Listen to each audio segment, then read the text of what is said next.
Let's talk about values and beliefs. What are the values and beliefs that drive you in pursuit of your purpose?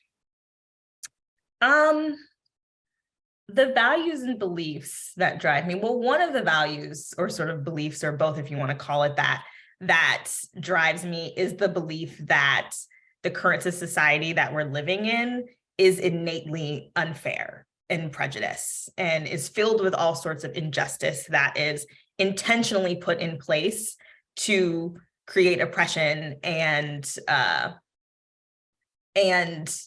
prejudices and to seed them insidiously into people's minds. And so how that relates to my purpose is that I believe with the same sort of intent that those systems are working to sort of create these problems is the same intent that you need to have in breaking them down. And that you don't just like sort of fall upon better times. You have to create them and be very like forceful and intentional about making those things happen. And so, for instance, a sort of way that manifests in my life, sort of this belief that like society is unfair and there are systems that are in place that are working against you is what drives me to sort of join certain things. Like in my medical school right now, I'm one of the 3 course liaisons for my class. And our job is to say, what are the problems with the curriculum? What are the things that we need to add? What are the things that we need to take away? And so I say, if I put myself in the role of creating curriculum, I'm being very intentional about what I think the future generation needs to learn and needs to understand. And one of those things that I feel like needs to be included is those gaps in minority medicine. And if someone isn't doing the work to make sure that that gets put into the curriculum, how is anything ever going to change? And so having that belief so true and honest to me is what tells me, yes, you need to be doing this. You're not imagining things. You believe it. It's true. What are you going to do to change that?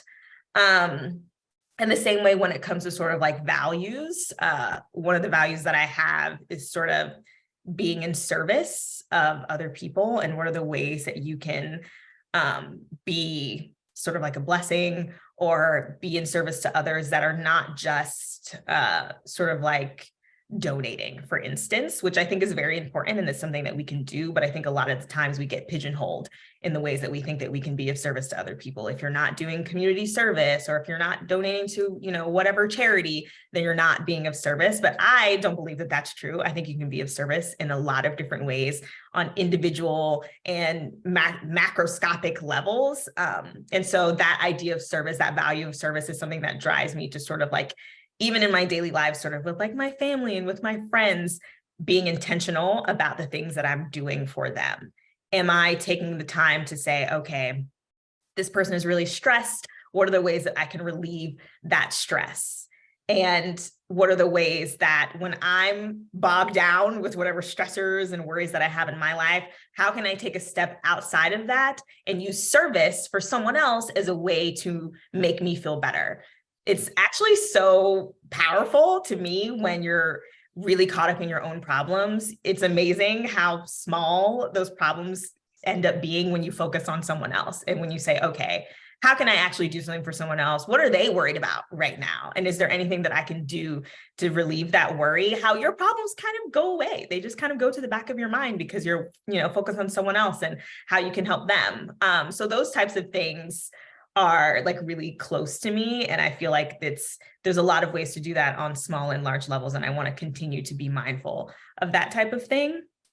So service and sort of injustice, which sounds strange, but believing that is very, very motivating for me. And some people might call that pessimistic, but I think pessimism can be a very good strategy for creating change.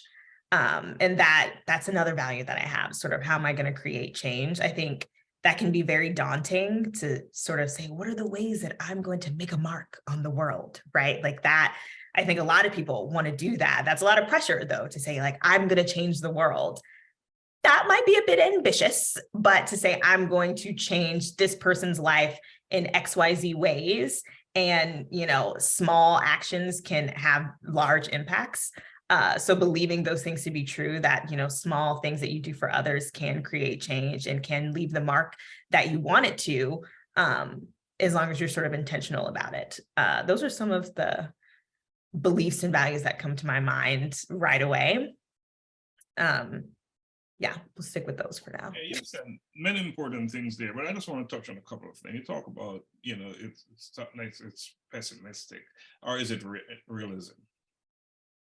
That's a great question. I sort of try to say to other people, I say I'm pragmatic, that I'm not pessimistic, I'm pragmatic. And that, these things that may sound negative are only negative based on your viewpoint, right? That even though I believe that injustice is real and that systematic oppression is real and we're living in it every single day, doesn't mean that that's the end of the story. Because I feel like the sort of motivations that it gives people, the change agents that I see around me are so inspirational to me. And that to me is a very positive thing, that, seeing trials and tribulations and seeing people that are trying to overcome them and inspire others to overcome them and work together and, to create community, that to me is a good thing. And would that happen if there was no injustice to speak of, if we were living in a utopia?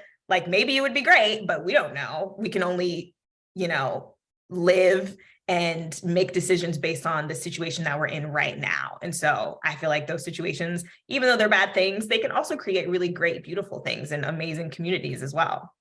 And to acknowledge that injustice is real, and it's at the institutional level. Mm-hmm. So you must acknowledge, and if it sounds pessimistic to say that, I think it is what it is, right?